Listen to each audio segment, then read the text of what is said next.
Let's see how it sounds.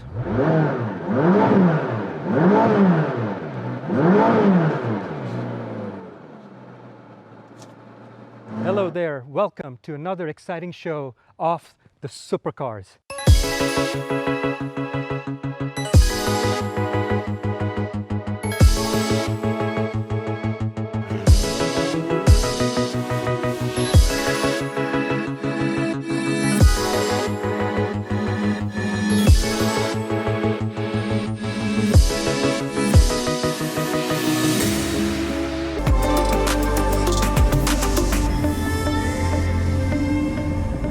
So how's it like driving the McLaren 570? Feels good. The ride is harsher than I would expect.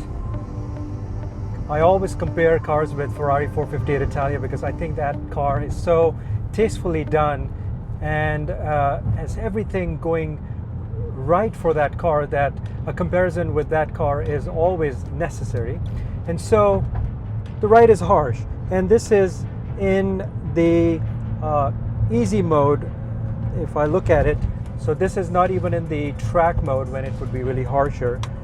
If I move to normal mode, it becomes a little bit more compliant, but definitely you do feel the bumps on the road. It's not jarring, but there is a difference. I recently test drove the F8 Tributo, and the F8 Tributo was a much more compliant, actually a comfortable car in the normal setting.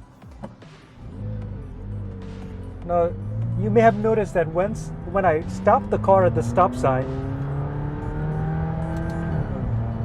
it did something.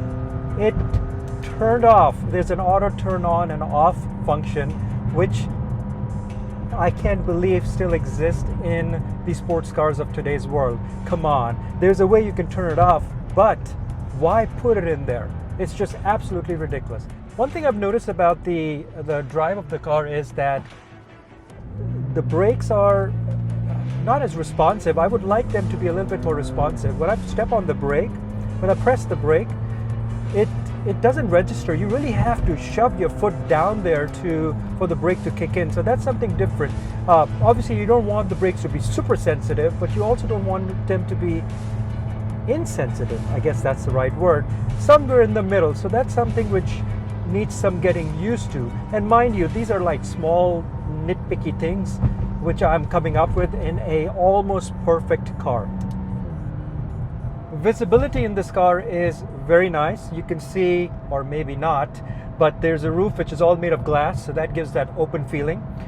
Blind spots are not that much because when I turn my neck around, there's a window back there from which I can see, unlike other sports cars in this category where the blind spot can be really bad.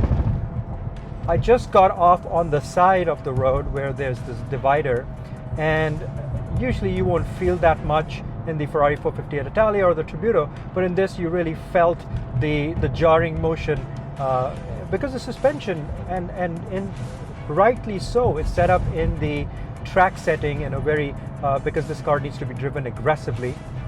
But again, I think for daily driving, as this car is intended to be by McLaren, I think the comfort factor could have been a little bit better. If I change the mode to normal mode, I don't see any major difference. And then finally there is a track mode which is now activated. The best part about track mode, which I like, is the speedo which is changed, and the car is a little bit more firmer, and the aggressive the gear shifting is a little bit more aggressive. Let's see, downshift. Wow, the dual clutch transmission on this car is very, very good. It is instantaneous. We're in first gear. We're going to take this turn now.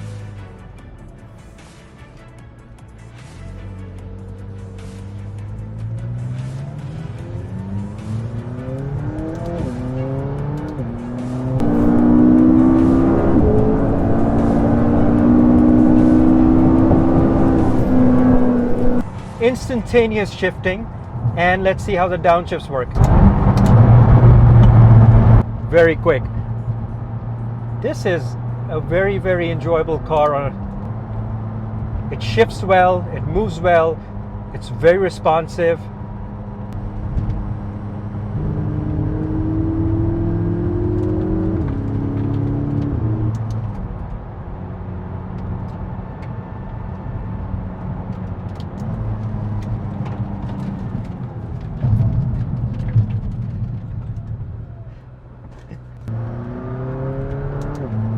This is a nice twisty mountainous road. It almost is like a go-kart. It takes turns so nicely. Sticks to the road. There's no roll or anything. It just does what it's supposed to do. The gear shifts are instantaneous. The turning is precise. I know exactly where the car's front end is so that I can plant my turn.